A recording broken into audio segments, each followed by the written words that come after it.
But अगर मैं आपसे पूछूं कि आपका सबसे इंटरेस्टिंग स्टिंट और फेवरेट स्टिंट किसके साथ रहा और क्यों रहा? एक कंपनी थी LML जो कि स्कूटर मोटरसाइकिल बनाती हाँ जी, हाँ जी, मेरे मामा जी के पास था वो स्कूटर। LML कंपनी सिंघानियाज की कंपनी थी। मैं पहले एस्कॉर्ट्स में काम करता था, फिर अच्छा। मैंने हीरो में ज्वाइन किया था। अच्छा। हीरो में से मैं LML चला गया। पंकज जी, आज जब आपसे कोई मिलता है उनको आपका सक्सेस दिखेगा, बट इस जर्नी में ऐसा क्या हुआ जो आपको लगता है जिसने आपको शेप किया? एक स्टीरियोटाइप आइडिया होते हैं लोगों के कि भाई सक्सेस होगा तो यही होगा। जैसे मैं पढ़ा बड़ा बनारस में, टमाटर की चाट। हाँ, टमाटर की चाट खाई सिविल लाइंस में। पहले तो मैं IAS अफसर बनना चाहता था, तो बड़े एग्जाम दिए, प्रीलिम्स भी क्वालिफाई नहीं हुआ। मैं यहाँ पे ये कहना चाहूंगा that people shouldn't feel bad अगर आपका IAS के प्रीलिम्स क्लियर ना हो रहे हो, क्योंकि हो सकता है आप आगे चल के कहीं CEO बन जाए। CEO बन जाए।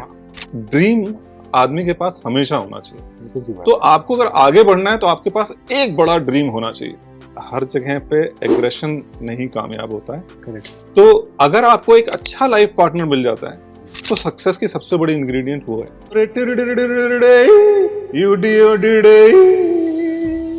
मैं हूँ झुम झुम झुम झुम झुमरू फक्कर घुमरू बनके घुमरू में ये प्यार का गीत सुनाता चला।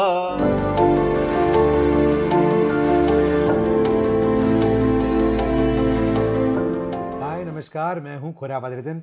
Welcome to up story by Khurya Badruddin, because every rise has a real story powered by Infra Guru and Costan. देखिए, ज़िंदगी में हम जब भी किसी कामयाब इंसान को देखते हैं तो अक्सर हमारे दिमाग में कई थॉट्स आते हैं।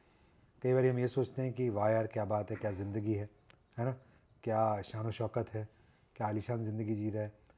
अरे यार, इनके अंडर इतने लोग काम करते हैं, काश मैं भी कर पाता। कई बार हमें ये भी लगता है देख के कि पक्का कोई शॉर्टकट मिला होगा, अरे इनके बहुत कॉन्टैक्ट्स होंगे तभी ये पहुँचे जहाँ पहुँचे हैं। So we never realise that हर इस कामयाब इंसान की कहानी के पीछे एक अप स्टोरी होती है। वो कैसे अपनी ज़िंदगी में आगे बढ़े, कैसे उस मुकाम तक पहुँचे, ये आप तक लाने की मेरी कोशिश यही है कि आप इन चीज़ों को देखें, इस कहानी को समझें, और अगर आप भी अपनी ज़िंदगी में कैसी ऐसे पड़ाव पे अटक जाएं जहाँ पर आपको लगता है कि ओ नो, आगे टनल में, मतलब कहते हैं ना there is light at the end of the tunnel, कई बार टनल नहीं दिखती है, तो वो टनल आपको दिखनी शुरू हो जाए। तो सीखने की कोशिश है मेरी ऐसे लोगों से जिनसे मैं आपको आज मिलवाने वाला हूँ। ये भी बहुत ही नामी ग्रामी इंसान है। आज हमारे साथ है पंकज दुबे जी। ये CEO एंड मैनेजिंग डायरेक्टर थे ऑफ पोलारिस, जिसके थ्रू ही pioneered the industry for ATVs and snow scooters in the Indian market. Indian bikes को भी एक स्ट्रॉन्ग होल्ड मिला इंडियन मार्केट में under his leadership. He was also the CEO director of Eicher Polaris private limited. कई award से सम्मानित किए गए हैं। To name a few, Economic Times and HRD India award for global visionary leader, business mentor of the year, most influential market leader award by world marketing congress in Mumbai, और ऐसे कई और अवार्ड्स। अब क्या कर रहे हैं? Pankaj Dubey ji is the founder of DSPIN consulting private limited. DSPIN supports global companies coming to India and existing Indian corporations and startups। Sir, बहुत बहुत स्वागत है आपका। Thank you so much. आपका तो इंट्रोडक्शन देने में मेरे दांत में दर्द हो गया इतना कुछ कर चुके हैं आप, है ना। वही है कि ऐसे लोगों के जो है इंट्रोडक्शन दे के ना, बोलते बोलते भी इंसान बहुत प्रेरित हो जाता है कि यार मुझे ये भी करना है, ये भी करना है, ये भी करना है ना। तो पहले तो मैं आपसे आज जानना चाहूँगा, आपने यू वोन a few hats in your life, अलग अलग चीज़ें आपने करी हैं। ऑटोमोटिव इंडस्ट्री में आप काफ़ी एक्टिव रहे। बट अगर मैं आपसे पूछूं कि आपका सबसे इंटरेस्टिंग स्टिंट और फेवरेट स्टिंट किसके साथ रहा और क्यों रहा, ये बताइए आप। First of all, it's great honor to be with you, खुराफाती Nitin again. Thank you, Pankaj. It's always a pleasure to interact with you. मैं आपको ये बताना चाहूँगा, जैसे बहुत सारे उतार चढ़ाव आए लाइफ में, लेकिन जो सबसे इंटरेस्टिंग था वो था कि मैं एक कंपनी थी LML जो कि स्कूटर मोटरसाइकिल बनाती हाँ थी। जी, हाँ जी, मेरे मामा जी के पास था वो स्कूटर। हाँ, बहुत ही बढ़िया स्कूटर थे वो। लेकिन वो क्या, एक काफ़ी फाइनेंशियल कंस्ट्रेंट में चले गए। और उस समय जो मेरे एक सीनियर थे एग्जीक्यूटिव डायरेक्टर, वो अब इस दुनिया में नहीं है, महेश्वरी साहब, वो ही जॉइंड IT इंडस्ट्री। और वो IT इंडस्ट्री में जाकर के उन्होंने बोला, पंकज तुम मेरे साथ आ जाओ। अच्छा। हाँ, तो मैंने बोला सर कौन सी कंपनी है? तो बोला इंटेक्स टेक्नोलॉजीज। हाँ। सर मैंने तो इसका नाम सुना नहीं आज तक। बोले नहीं यार, तुम अपना माउस उठाना, देखना कीबोर्ड, उसमें इंटेक्स का ही होगा वो। अब मैंने जाके देखा तो नहीं था। मैंने कहा अच्छा नहीं, मैं चेक करता हूँ। वो चेक किया, उन्होंने बोला नहीं तुम आ जाओ, हम ऐसे करेंगे। वो था 100 करोड़ कंपनी, और मुझे बोला तुम सेल्स हेड ज्वाइन कर लो, सेल्स मार्केटिंग देखो, और इसको हम बड़ा बनाना है। हाँ। मैं उस कंपनी में गया। अब मुझे ऑटोमोबाइल का बैकग्राउंड, ऑटो इंडस्ट्री में, ये लगा यार ये कैसे, मतलब IT इंडस्ट्री में क्या करूँगा जाके। जी। और वहाँ पे जब कंपनी में गए और आप सीधे हेड बन रहे हो वहाँ के, और आपको आईटी के ABCD आपने कभी नहीं करी, कंप्यूटर चलाना आता है, कंप्यूटर बेचा नहीं कभी आपने, राइट। तो आपकी वो जो टीम है वो भी सोचती है यार ये कौन है, क्या करेगा, ये किसको ले आए, ये क्या करेगा आगे हमें, हैं?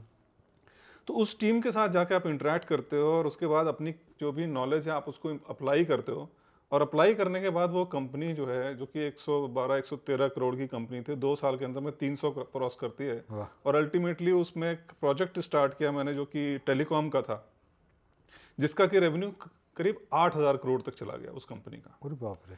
वहाँ एक रियलाइजेशन हुई कि यार जो एक मैनेजमेंट के जो रूल्स होते हैं ना, वो वो कहीं भी चले रिस्ट्रिक्ट जाते नहीं होते कि खाली आप भाई साहब आप एक आरजे हो तो आप आरजे में ही चलोगे। सही बात है। You can go anywhere and if you know the success formula, correct.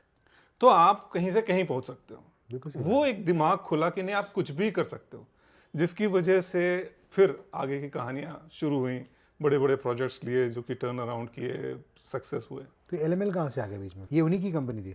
नहीं, LML कंपनी सिंघानियाज की कंपनी थी। करेक्ट। मैं पहले एस्कॉर्ट्स में काम करता था, फिर मैंने हीरो में ज्वाइन किया था। अच्छा। हीरो में से मैं LML चला गया था। तब उस समय एक नई नई स्कूटर लॉन्च हुई, मोटरसाइकिल लॉन्च हुई थी, फ्रीडम। अच्छा। तो उसके लिए उनको कोई बंदा चाहिए था, मैंने उनको ज्वाइन कर लिया। और फिर वहाँ जा कर के वो थोड़ा फाइनेंशियल कंस्ट्रेंट्स वगैरह में आ गए, और तो देन वो वहाँ तक तो हमारा ऑटोमोबाइल की जर्नी चल रही है, सक्सेस चल रही है भाई। I was like good position, अच्छा रुतबा बना रखा था। लेकिन जब वो वहाँ से आईटी में गए तो मतलब वो जाते समय तो लग रहा था यार कहाँ जा रहे हैं, क्यों जा रहे हैं। लेकिन जब वहाँ जाके इम्पैक्ट कर दिया तो वो जो लाइफ की लर्निंग थी वो बहुत बड़ी थी, जो मेरे बहुत काम आई बाद में। तो I would say that turning point वहाँ था जहाँ पे स्टार्टअप स्टोरीज कि एक आप जाके एक कंपनी एग्जिस्टिंग है उसमें जाके वहाँ स्टार्टअप कर सकते हो और उस स्टार्टअप को इतना बड़ा बन सकता है वो। और इस ज़माने में इतने स्टार्टअप हुआ नहीं करते थे, अब तो स्टार्टअप्स की होड़ लगी हुई है। पंकज जी, आज जब आपसे कोई मिलता है, उनको आपका सक्सेस दिखेगा कि आप इतने सारे रोल संभाल चुके हैं, बट इस जर्नी में ऐसा क्या हुआ जो आपको लगता है जिसने आपको शेप किया? मैं पढ़ा बला बनारस में, है ना? अच्छा। बनारस में पढ़ा, इलाहाबाद में पढ़ा। टमाटर की चाट। हाँ, टमाटर की चाट खाई सिविल लाइंस में। और वहाँ से निकल करके मैंने MBA किया। पहले तो मैं IAS अफसर बनना चाहता था, अच्छा। तो बड़े एग्जाम दिए, प्रीलिम्स भी क्वालिफाई नहीं हुआ, RAS का एग्जाम दिया, मतलब PCS में थोड़ा आगे बढ़े। तो ये मैं यहाँ पे ये कहना चाहूँगा that people shouldn't feel bad अगर आपका IAS के प्रीलिम्स क्लियर ना हो रहे हो, क्योंकि हो सकता है आप आगे चल के कहीं CEO बन जाए। CEO बन जाओ। हाँ, अब वो मैं सोचता हूँ कि शायद अच्छा हुआ, तो जो होता है लाइफ में अच्छा ही होता है। फेलियर जब होता है तो उस समय तो बहुत बुरा लगता है यार, मेरी सिलेक्शन नहीं है, मैं सोच रहा था। आज वो कितने IAS अफसर हैं जो हमसे आगे पूछते हैं बताइए क्या करें, मैं गाइड करता हूँ उनको। तो ये जो एक फेज आता है लाइफ में जिसमें कि आपको फेलियर आता है, उस समय आप क्या सोच रहे होते हैं, कैसे होता है। तो नहीं हुआ, फिर किसी ने बोला उस जमाने में, मतलब I am talking about 1990s में, तब MBA भी लोग नहीं करते थे। करेक्ट। तो किसी ने बोला यार यहाँ MBA इंस्टीट्यूट खुला, मैं ये क्या होता है, बताया ऐसे ऐसे होता है। मैं चलो देखता हूँ मैं जाके। तो मैं वहाँ जा करके MBA किया, MBA करके फिर उसके बाद फिर इस फील्ड में घुस गया। लेकिन वो जो टाइम था जब हम स्ट्रगल कर रहे थे, जब ये सोच रहे थे क्या करेंगे, अच्छा MBA कर तो लिया आपने, जब आप कॉर्पोरेट लाइफ में आए तो पता चला कि अरे यहाँ तो IIM भी होता है, हाँ। है ना। IIM के लोगों को ज़्यादा आगे चढ़ाया जाता है। करेक्ट। कि आप तो है साहब, ये आप तो कहाँ इलाहाबाद से, मुनिरबा से MBA किए हो, और ये तो IIM के पढ़े हुए हैं, IIM अहमदाबाद के ये हैं। मैं बोला अच्छा कोई बात नहीं।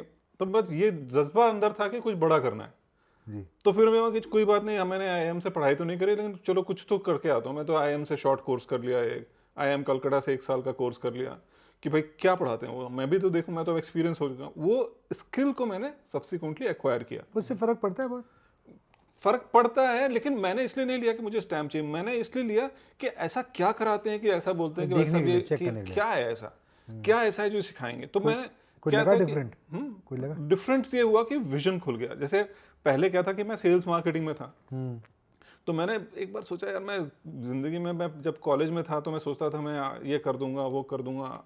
एक्चुअली जब मैं कॉलेज में था तो लोग मुझे पागल ही बोलते थे, क्योंकि मैं उनको बोलता था कि भाई मेरा टीवी में इंटरव्यू आया करेगा, लोग मेरा जो है प्रेस पे पड़ेगा, आज खुराफाती नितिन बैठे मेरे साथ में तो ये सब बातें मैं तब करता था। क्या बात कि ऐसा होगा जी। तो लोग बोलते थे ये कैसे हो सकता है यार, तुम क्या बातें करते हो। ये मैं कहता नहीं भाई मैं ऐसा कुछ करूंगा। अब जब मैं आगे बढ़ा तो मुझे बॉटलनेक्स नजर आए कि भाई साहब आप तो MBA वहां से करके आए हो, यहाँ पे ऐसे है। मैंने जब उस समय ड्रीम किया था कि मैं 8-10 साल में, मेरा ड्रीम ही था कि मैं जनरल मैनेजर बन जाऊँ।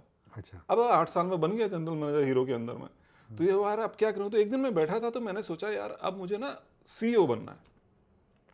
यहाँ पे मेरी लाइफ की लर्निंग आती है कि जैसे ड्रीम आदमी के पास हमेशा होना चाहिए। बिल्कुल सही बात। जिसके पास अगर ड्रीम है वो तो आगे बढ़ेगा, और जिसने अपने पास्ट में मैंने एक दिन ये किया था, मैंने एक दिन वो किया था, मैं बहुत बड़ा आदमी था हुआ, तो फिर आप था ही रह जाओगे, आगे कुछ नहीं कर पाओगे। बिल्कुल सही बात तो है। आपको अगर आगे बढ़ना है तो आपके पास एक बड़ा ड्रीम होना चाहिए। और दूसरी लर्निंग मैंने देखी कि भाई जब आप ड्रीम बड़ा करते हो तो साथ में एक डेट डाल देना चाहिए साथ में। वरना लोग क्या करते हैं कि मैंने सोचा था मैं करूंगा, लेकिन मेरे पास मैं कर नहीं पाया। क्यों नहीं कर पाया? मुझे सिर्फ एक चीज की कमी लगती है कि ड्रीम के साथ डेट नहीं अटैच थी। लेकिन मैं सीईओ जो बना उसका मेरा लर्निंग सिर्फ इतनी है, ड्रीम विद टाइमलाइंस। ये वो अच्छी बात है। पता है टाइमलाइंस जो आप बोल रहे हो, ड्रीम होना ज़रूरी है, टाइमलाइन होनी ज़रूरी है, जैसे ज़िंदगी में गोल होना ज़रूरी है। Because I always say this, मैं इनफैक्ट कई बार जाता हूँ तो मैं यही बोलता हूँ कि life is like a football field. नहीं तो आप इस तरफ 10 प्लेयर, उस तरफ 10 प्लेयर खड़े कर दो, बीच में बॉल रख दो। अब अगर आप दोनों तरफ से गोल पोस्ट हटा दो, दैट गेम बिकम्स मीनिंगलेस।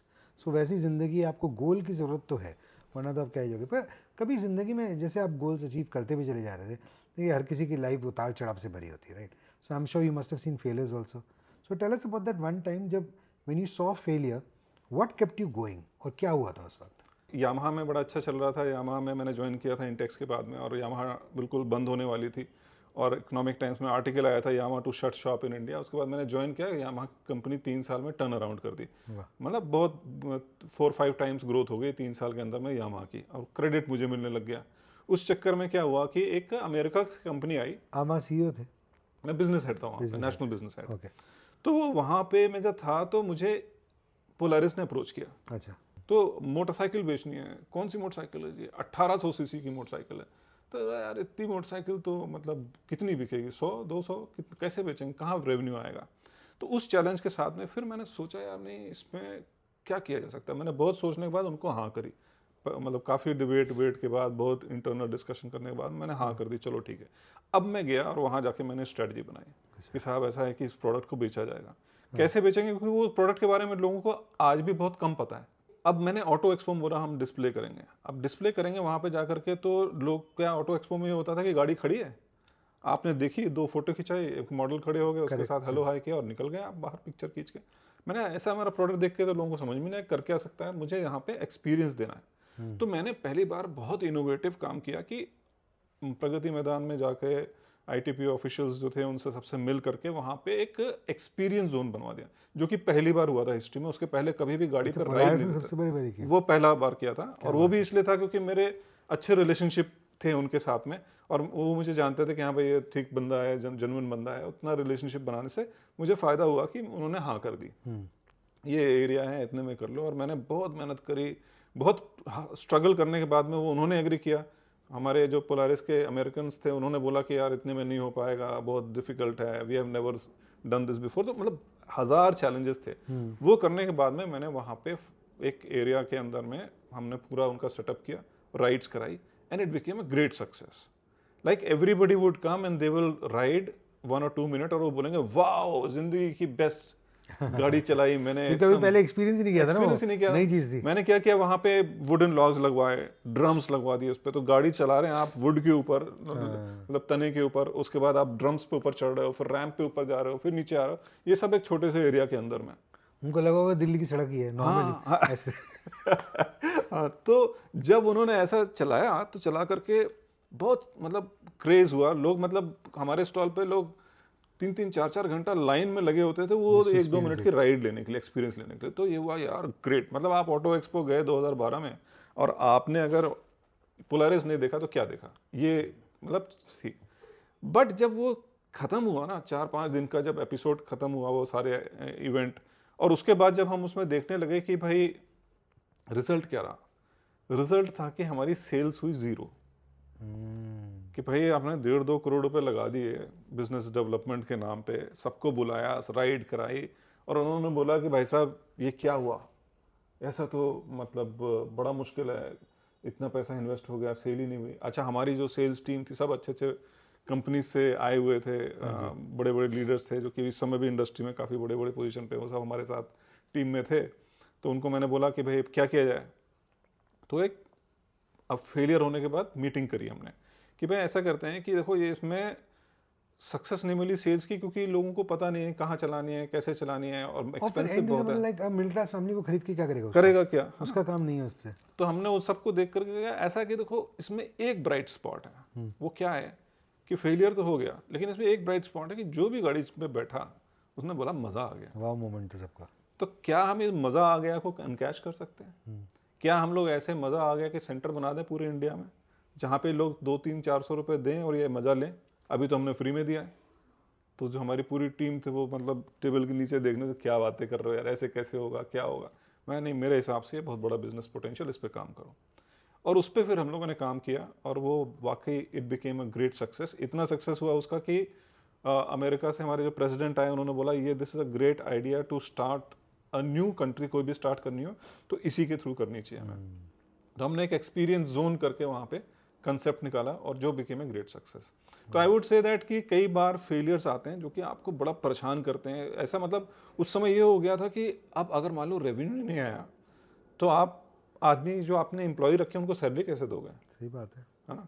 अभी रेवेन्यू नहीं आया तो भाई आगे फ्यूचर तो बिल्कुल डार्क दिख रहा है।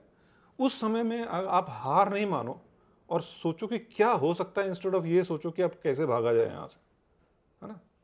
तो वो मतलब आधे से ज्यादा लोग उस समय ये सोच रहे थे भैया ये कुछ नहीं होने वाला, यहाँ से कट लो यहाँ से कंपनी में। इनफैक्ट एक दो लोग भाग भी गए थे कंपनी से कि यार ये पता नहीं होगा कि नहीं होगा, लेकिन वी स्टिक ऑन और उसको सक्सेस किया।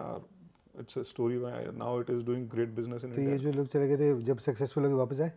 नहीं नहीं, वो कोशिश तो नहीं कि अच्छा अब हो गया, अब तो अच्छा एबिटा हो गया, अब हम आ जाते हैं हाँ वापस। नहीं, उसके बाद जो कंपनी में वो गए वहां पे जाके वो बाद में उन्होंने बोला कि सर मैं यही जो आप आइडिया लगा ये मैं इम्प्लीमेंट कर रहा हूँ अपनी कंपनी में अच्छा। इन अ डिफरेंट प्रोडक्ट लाइन। अरे वाह, मीडिया में उल्टा होता है। वो This- कहते हैं जे सर जो आपने आइडिया लगाया है ना, मैं भी यही सोच रहा था, तो ऐसे हो जाता, क्रेडिट खा लेते। अच्छा मैं बात बताइए, आपने तो this was not a wrong decision, तो आपके अच्छे डिसीजन थे ना। कभी ऐसा हुआ जिंदगी में दैट अब when you look back you think that may be it's not a regret, but आपको लगता है कि यार ये शायद मैंने ऐसा किया, मुझे ऐसा करना नहीं चाहिए था, कुछ अलग करना चाहिए था? Could be anything, could be personal, could be professional. हाँ मतलब एक इंसिडेंट याद आता है मुझे जो कि पर्सनल लेवल पे है, और एक इंसिडेंट जो है वो ऑफिशियल लेवल पे जब बिजनेस पॉइंट ऑफ व्यू से है। दो चीज़ दिमाग में आती है। एक तो बड़ा मतलब एक बेसिक सी है, जैसे आप यंग होते हो तो आप थोड़ा एग्रेसिव ज़्यादा होते हो, तो वहाँ की लर्निंग है। वो फेलियर था बहुत बड़ा कि मैं एमबीए इंस्टीट्यूट में था और वहाँ पे हमारे यहाँ इलेक्शन होने वाले थे प्रेसिडेंट के। तो वो प्रेसिडेंट के इलेक्शन के लिए मुझे नॉमिनेट किया गया था, मैं खड़ा होऊंगा, और ये था कि भाई ये खड़ा होगा तो जीत ही जाएगा, कोई मतलब कोई और जीतेगा कॉलेज नहीं। के भी सीईओ थे आप? हाँ वो मेरे थे, शौक थे वहाँ पे, मतलब पॉपुलर था मैं बहुत वहाँ पे, तो ये वक्त भाई ये तो बनेगा ही बनेगा। एक दिन एक हमारे क्लास में एक लड़की पढ़ती थी, ठीक है? तो वो मेरे मतलब she was very close to me and she was like my मुंह बोली सिस्टर जैसे बोलते हैं, वो थी। और उसी को क्या हुआ, वो आ रही थी और उसको साथ में मेरे ही क्लास का दूसरे लड़के ने उसको कुछ शब्द बोल दिए। तो उसने आके मुझे शिकायत करी कि पंकज यार ऐसे ऐसे है और ये मुझे बड़ा परेशान कर रहा है। तो मैंने अपने फ्रेंड के पास गया, मैंने यार क्यों परेशान कर रहे हो यार, और ऐसे भी समझ लो मेरी बहन है, उसको डिस्टर्ब मत करो। मैंने बोला अच्छा कोई बात नहीं। एक दो दिन बाद फिर ऐसे हुआ, उसने फिर कंप्लेंट करी, फिर मैंने समझाया, नहीं समझा। थर्ड डे क्या हुआ कि मैं अपने कॉलेज से बाहर निकल रहा हूँ और वो मोपेड पे चलती थी, वो तो मोपेड से ऐसे जा रही है और इस लड़के ने क्या किया, उसको जाके ऐसे मोपेड पकड़ लिया उसका और कुछ उसको कुछ बोला था एंड शी स्टार्टेड क्राइंग। तो जैसे ही हुआ तो मैं वहाँ सामने खड़ा था, मैं उसके पास गया, मैंने कहा क्या हुआ? उसने बोला ये देखो now he is not listening और ये ऐसे ऐसे बोल रहा है, ये कर रहा है। मैंने आओ देखा ना, था एक झापड़ लगाया जोर से उसका, और वो आवाज़ आई सन्नाटे की तरह, सब लोग ये क्या हुआ? तुमको 3 बार समझाया साले, समझ नहीं आती तुमको? अच्छा बात हुई, बात तो खत्म हो गई भाई। उसने बोला अच्छा चलो भाई, बात तो एग्रेसिव हो गए थे तो कुछ नहीं बोला, खत्म हो गया। लेकिन उससे क्या हुआ कि क्लास के जितने भी लड़के थे सब जो है बोला यार ये क्या तरीका हुआ, इसने हाथ क्यों उठाया हमारे पर? तो जो मेरे दोस्त थे उन्होंने बोला यार तुम अगर अब प्रेसिडेंट पे खड़े हो गए इलेक्शन पे, हाँ। तो हार जाओगे तुम, लड़के कोई वोट नहीं देंगे तुमको। अच्छा। लड़कियां सब तुमको वोट देंगी, लड़के कोई वोट नहीं देंगे, तुमने हाथ उठा दिया। तो मैं हाँ यार बात तो सही है, मतलब 50% तो जो उस लड़के के दोस्त हैं वो तो बिखर ही गए एकदम कि नहीं यार ऐसे बंदे को थोड़ी बना सकते हैं प्रेसिडेंट। राइट। तो मेरे हाथ से वो प्रेसिडेंट की पोजीशन चली गई और मुझे खैर बनाया हमने ही अपने किसी को कि भाई तुम इसको बना देते हैं, जैसे राबड़ी देवी जी को बना दिया गया था वैसे मेरा इसको बनाओ अब हम फिर बिग पीछे से हम देखेंगे, लेकिन बनना इसको चाहिए, मेरा नाम नहीं आना चाहिए पूरा। तो वो लड़का जो है उसको बना दिया गया, वो प्रेसिडेंट बन भी गया जिसको मैंने नॉमिनेट किया। वाह, लेकिन लर्निंग वहाँ से ये आई कि भाई साहब मतलब हर जगह पे एग्रेशन नहीं कामयाब होता है, करेक्ट, और कई बार एग्रेशन आपको फेलियर दे देता है, जो कि मतलब एक अच्छी खासी पोजीशन आपके सामने थी चली गई। तो एग्रेशन को कंट्रोल करना आना चाहिए। एंगर मैनेजमेंट जो है वहाँ से अपने आप समझ में आई कि भाई मेरा कितना नुकसान हुआ एक गलती से। अब इस चीज़ को सीखते हुए अगर मैं इस कहानी को अगर आप कॉर्पोरेट में पूछोगे, बोलेंगे झूठ बोल रहा है, ये कभी मार ही नहीं सकता किसी को, क्योंकि वहाँ इंप्रेशन ऐसा है कि भाई साहब ये तो बहुत ही कूल आदमी है, ये कहाँ से I am known you for years, मैं भी कभी मान नहीं सकता, मुझे अभी भी लग रहा है शायद आपने कैमरे के लिए बना दी बात, एक कहानी बनाई है, चलो आज एक कहानी सुनाते हैं अच्छी। वो जो मेरा फ्रेंड है वो देखेगा तो वो नहीं नहीं मैं पिटा था वो आज भी ऐसे घूम रहा है। One thing about success that they get wrong always, उनको अगर सक्सेस चाहिए जिंदगी में तो probably they doing it wrong right now. What is the one mistake? Success और फेलियर या ऑर्डिनरी और एक्स्ट्रा ऑर्डिनरी, इसमें एक ही चीज़ है, वो extraordinary extraordinary. Why everybody is RJ and why is खुराफाती Nitin celebrated RJ? Because there is something extra, that passion or something is there which is unique in you. That is why it makes. So in the product, in your startup also, if you are thinking of that extra कि भाई सब लोग तो ये कर रहे हैं, मैं ऐसा करूंगा, वो एक्स्ट्रा पे आप कितना एफर्ट कर रहे हो और कितना हार्ड वर्क कर रहे हो, और उसको आप लॉन्ग टर्म के साथ सोच रहे हो। ये नहीं कि मैंने 3 महीने के अंदर सक्सेस करना है, फिर ये छोड़ देना है, दूसरा करना है, तीसरा करना है। जब आप लॉन्ग टर्म स्ट्रेटजी में अपने कुछ एक्स्ट्रा एफर्ट्स जो कि यूनिक एफर्ट्स हैं उसको करते हो, रूट कॉज को प्रॉब्लम सॉल्व करते हो। जैसे स्टार्टअप कर रहे हो तो क्या ऐसी कोई प्रॉब्लम है कस्टमर्स के जो सॉल्व नहीं हो रही है, और आप उस पर जाके काम करते हो, देन यू बिकम सक्सेसफुल।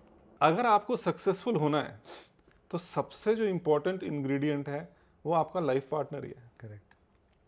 अगर आपका लाइफ पार्टनर ऐसे मिला जो आपको सक कर रहा है या आपको वो सपोर्ट कर रहा है करेक्ट, ना, तो अगर आपको एक अच्छा लाइफ पार्टनर मिल जाता है जी, तो सक्सेस की सबसे बड़ी इंग्रेडिएंट वो है। क्योंकि आपके जैसे आप क्या होता है, काम करने जाते हो तो 8 घंटे 10 घंटे 12 घंटे, और घर में तो 12 घंटे रहते हो ना, 10-12 घंटे घर में। अगर वो 10-12 घंटे में आपका माहौल सही नहीं है तो वो बाहर जाके खराब ही होगा।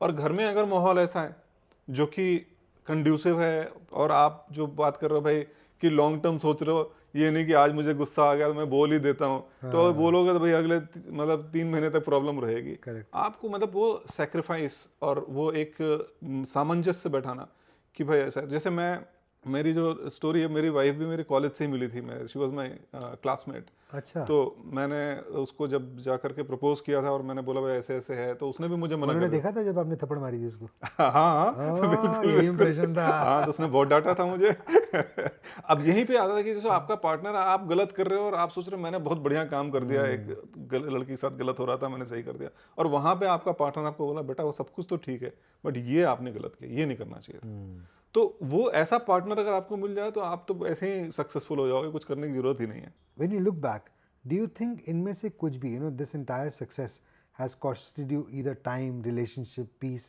कुछ भी ऐसा है जो इस सक्सेस ने आपसे शायद थोड़ा छीन लिया? हाँ बिल्कुल, जैसे कुछ भी चीज़ आप करते हो तो आप मतलब जैसे आप कॉर्पोरेट में बहुत ज़्यादा सक्सेसफुल हो रहे हो कि भाई मैंने ये करना है, तो आपको एक्स्ट्रा एफर्ट करना है, टाइम ज़्यादा डिवोट करना है। वो टाइम ऐसा भी होता है कि जब बच्चे बड़े हो रहे होते हैं घर के अंदर में और आप बाहर जाके अपने आप को एस्टैब्लिश कर रहे हो, तो वो रिग्रेट कई बार होता है यार कि अगर वो टाइम होता तो। अब बच्चे फिर जैसे आप सक्सेस हो गए और सब कुछ हो गया, अब बच्चे भी बड़े हो गए, अब बच्चे सारे दुनिया में घूम रहे हैं और आपके साथ टाइम नहीं स्पेंड कर पा रहे हैं। वो जो टाइम था वो उस पर कई बार लगता है शायद थोड़ा और टाइम लगा देते तो अच्छा होता। आपके लिए एक छोटा सा सरप्राइज है।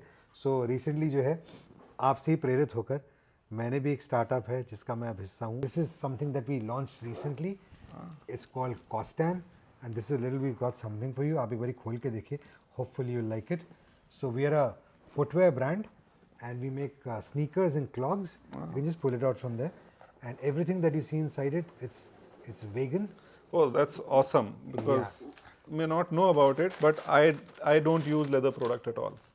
मैं बेल्ट मेरी होगी तो वो नॉन लेदर होगी, मेरा वॉलेट नॉन लेदर होगा, एंड तो एस्ट्रोलॉजी का आपको शौक है, पर हमने भी आपके बारे में थोड़ी एस्ट्रोलॉजी कर ली है, पता था आपको क्या पसंद होगा, क्या नहीं पसंद होगा। Thank you so much. Wonderful. So I'd like you to see it, देखिए, and it'll be a blessing for us. अगर आप इसको because you know the shoe is all about comfort, आप जब Oh, इसे wow. पहनेंगे तो आपको पता लगेगा कि that we worked a lot on the comfort and it was not too much of a hassle. I'd wanted to just slip it onto your leg and see Yeah, if it sure, fits you sure. also. Yeah, yeah. तभी मैंने आपका शू का size पूछा था, मुझे लगा ये पूछ तो रहे जूते का साइज क्यों पूछ रहा है शायद इसने अगर अच्छा इंटरव्यू नहीं किया तो ये जानना चाहता है कि कौन से वाला पड़ेगा मेरे को. So you know we introduce a lot of technology into the shoe. जैसे हम एक वाइट शू बनाते हैं तो आप उसको घर के अंदर पहन के घूमेंगे तो वाइट है, and when you go out into the sun it becomes blue. Wow. Yeah. So we're using a lot of technology in it. Then we have another shoe which is like custom made. If you want, we give you a liquid with it. अगर आप चाहें तो अपने designs बना सकते हैं and they stay permanently on it if you want. Otherwise you wear the shoe as it is. Oh, So wonderful. that's the kind of thing that we're doing. It's very comfortable वैसे. सुन लिया आपने? It's very comfortable. It's fitting in completely ना बिल्कुल. Yeah. So yeah. So that's that. But once again Pankaj ji बहुत बहुत शुक्रिया, आपने time निकाला, gave us a lot of time. और सेटअप में हमने बहुत टाइम लगा दिया. हमारे क्रू को कभी बाहर का पसंद आ रहा था, कभी अंदर का आ रहा था, फिर घर बड़ा खूबसूरत है, तो you took a lot of you know gave us a lot of time. No, you're and welcome. takes- It's always a pleasure to meet you, and it's great to see something like this new project and startup that you are getting involved. Yeah, thank you so much. I need your blessings for that. अगर आपको पसंद आया तो इसे like करके share ज़रूर कीजिएगा, and send this video to everyone who you think needs that up story in their life. एक और चीज़ है जो मुझे लगता है कि आपको काफ़ी सक्सेस मिलना चाहिए उसमें, पर आपने अभी तक उसके बारे में बात नहीं करी है. वो है कि मुझे पता है कि आपको गाने का शौक है शायद, तो मैं चाहता हूँ कि आज जाते जाते जो है, what is the one song that you'd like to you know probably sing 2 lines for us, जो आपको लगता है कि ज़िंदगी का, आपकी ज़िंदगी का सार है. Ore tirdidididididay, udiodiday, dudiodididididay, udiodiday.